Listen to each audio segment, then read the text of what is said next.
गोलू की माता बहुत बीमार थी। गोलू अपनी माता से बहुत प्यार करता था। गोलू का माता के सिवा दुनिया में कोई नहीं था। बेटा, तुम्हारी माता का ऑपरेशन करना पड़ेगा। उनकी हालत दिन ब दिन खराब होती जा रही है, लेकिन ऑपरेशन के लिए एक बड़ी रकम चाहिए। डॉक्टर साहब, कितनी रकम चाहिए? मैं अपनी माँ के बिना नहीं रह सकता। 20 लाख चाहिए, तभी तुम्हारी माता ठीक हो सकती हैं, और वो भी सिर्फ 5 दिन के अंदर अंदर रकम देनी होगी। 20 लाख? 20 लाख तो मैंने कभी सपने में भी नहीं देखे। मैं इतनी बड़ी रकम कहाँ से लाऊंगा? चिंटू मिंटू गोलू के पास उसकी माता का हाल पूछने आते हैं। गोलू भाई, अब माता कैसी हैं? डॉक्टर ने क्या कहा है? मिंटू भाई, डॉक्टर ने माता का ऑपरेशन करने का कहा है। डॉक्टर ने ऑपरेशन के लिए 20 लाख मांगे हैं। मेरे पास सिर्फ 5 दिन का समय है। इतनी बड़ी रकम तो हम सब मिलकर भी इकट्ठी नहीं कर सकते। गोलू भाई, तुम मिट्टू राजा के पास जाओ, वो तुम्हारी जरूर मदद कर देंगे। हम तब तक कुछ रकम इकट्ठी करते हैं। जब गोलू राजा के महल जाता है तो पंछी उसे कालू मंत्री के पास ले आते हैं।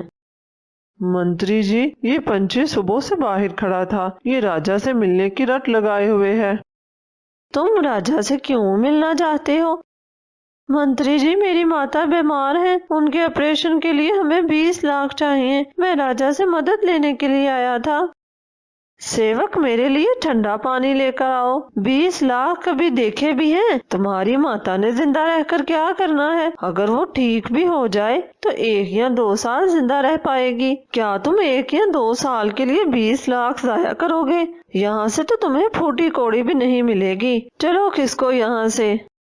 मंत्री किसी भी जरूरतमंद को राजा तक जाने नहीं देता था। गोलू सीधा गल्ला मंडी जाता है। यहाँ बहुत अमीर ताजर आते हैं। क्या पता कोई मुझ पर दया करके मेरी मदद कर दे।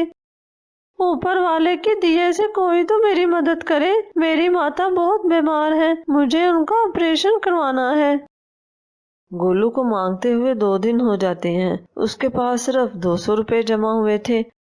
एक दिन उसके पास 2 पंछी आते हैं। उनमें से एक बहुत अमीर ताजर था।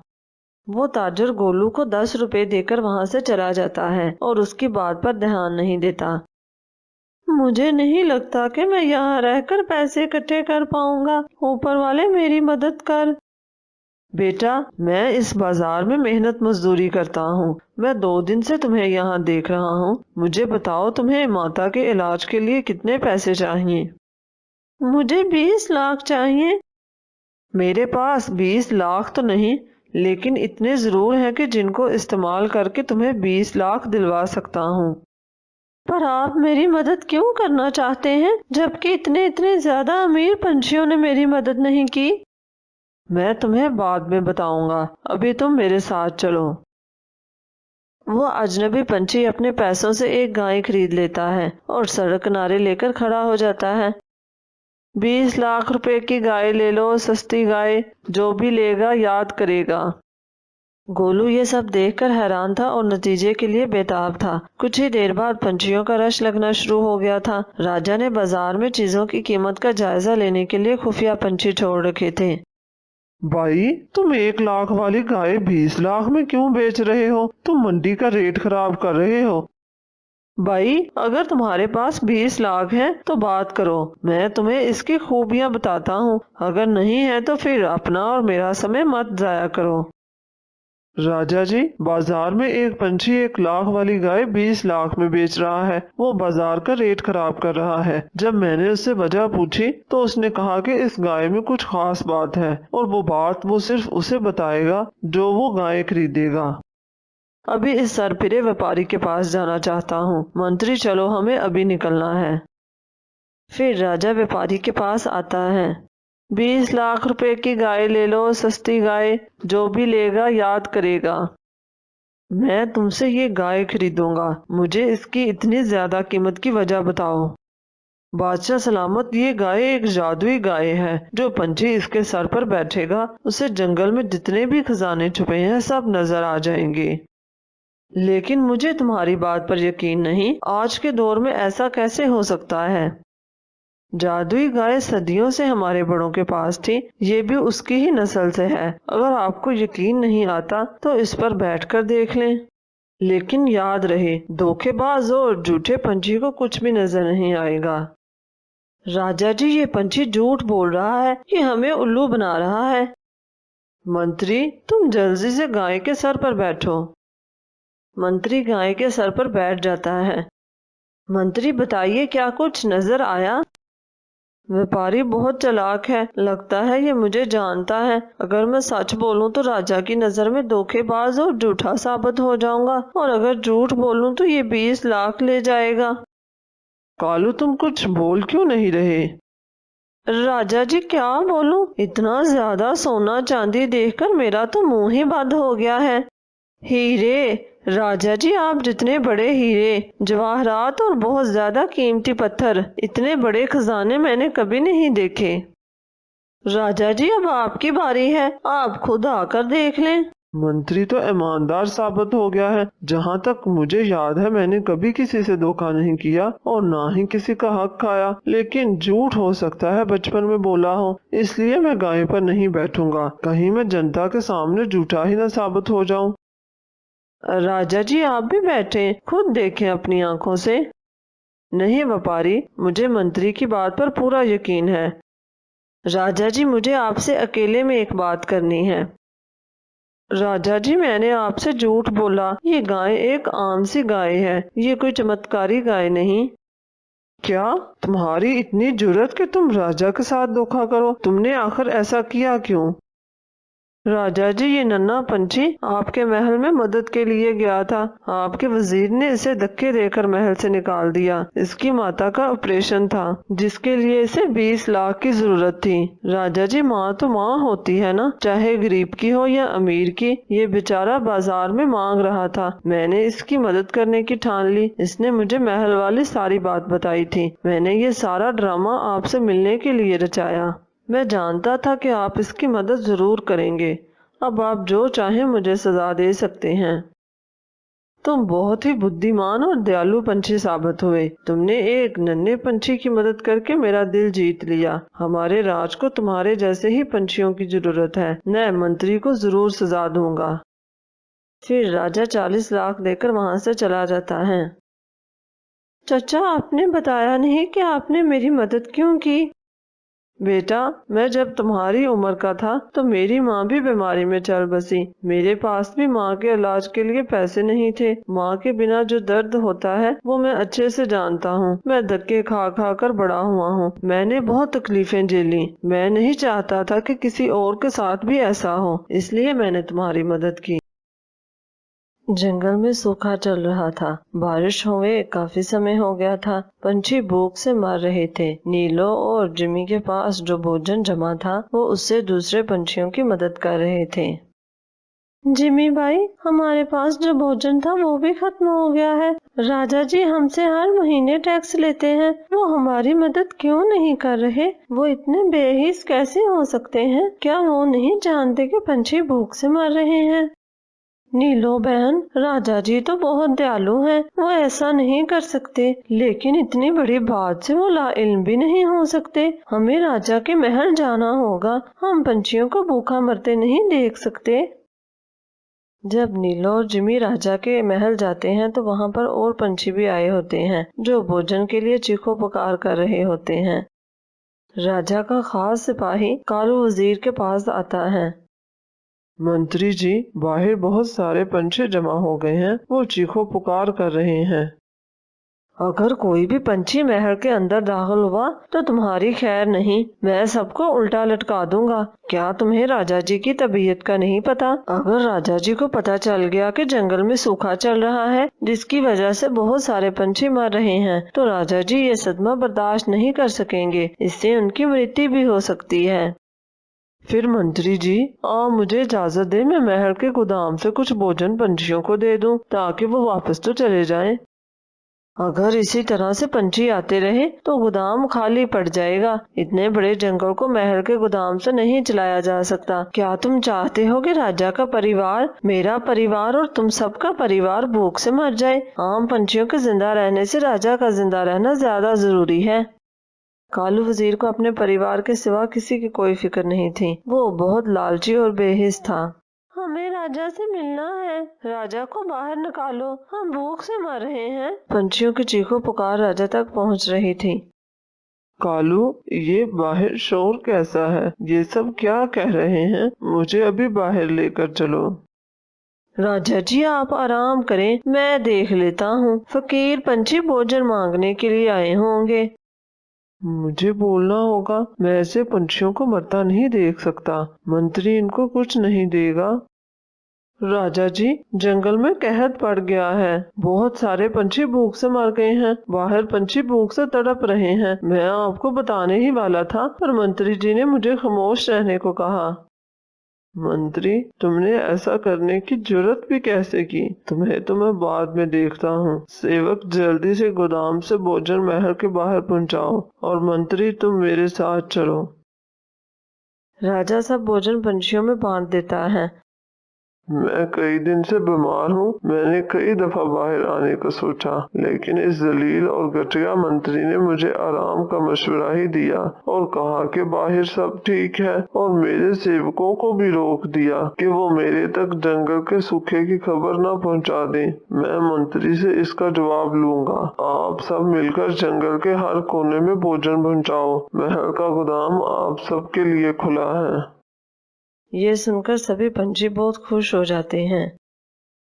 राजा जी, मुझे तो आपकी सेहत की चिंता थी कि पंछियों के मरने और सूखे की खबर सुनकर आपको कहीं कुछ हो न जाए। राजा जी, गोदाम तो खाली पड़ गया है। महल और जंगल के पंछी तो ज्यादा से ज्यादा 2 दिन तक जिंदा रह सकते हैं, जबकि सूखे का मौसम तो काफी देर चलेगा। बस इसी डर से मैंने पंछियों में भोजन नहीं बांटा कि कहीं आपके लिए भी भोजन खत्म न हो जाए। मंत्री, जान मेरी हो या किसी आम पंछी की, मेरी नज़र में बराबर है। तुम कहानियां बनाने में माहिर हो। मैं जंगल की मौजूदा सूरत हाल को देखते हुए तुम्हें माफ़ करता हूँ, लेकिन ये तुम्हारी आखिरी गलती है। मैं कोई और कोताही हरगिज़ बर्दाश्त नहीं करूँगा। राजा सोच रहा होता है कि वो इतनी बड़ी मिकदार में भोजन कहाँ से लाए। इसके लिए तो उसे बहुत सारे सोने के सिक्के चाहिए, तभी वो साथ के जंगलों से भोजन खरीद पाएगा। सोचते सोचते काफी रात हो जाती है और राजा की आंख लग जाती है। राजा को ख्वाब में अपने दादाजी मिलते हैं।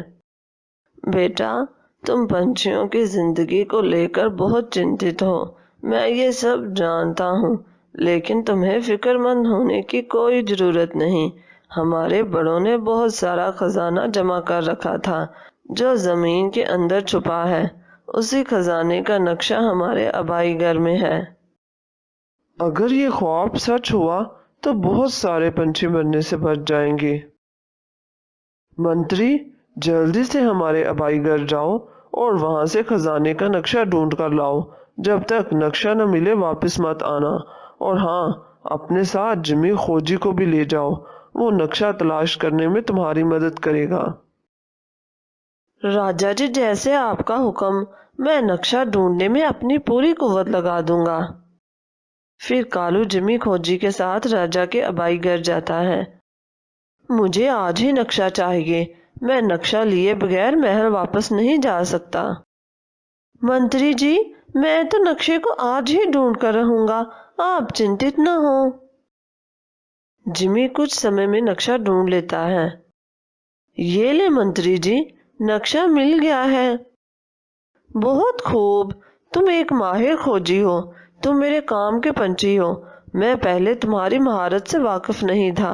तुम नक्शा लेकर राजा के पास चलो, मैं जरूरी काम निपटा कर आता हूँ। राजा जी तुम्हें इनाम देंगे। कालू बहुत शातिर था।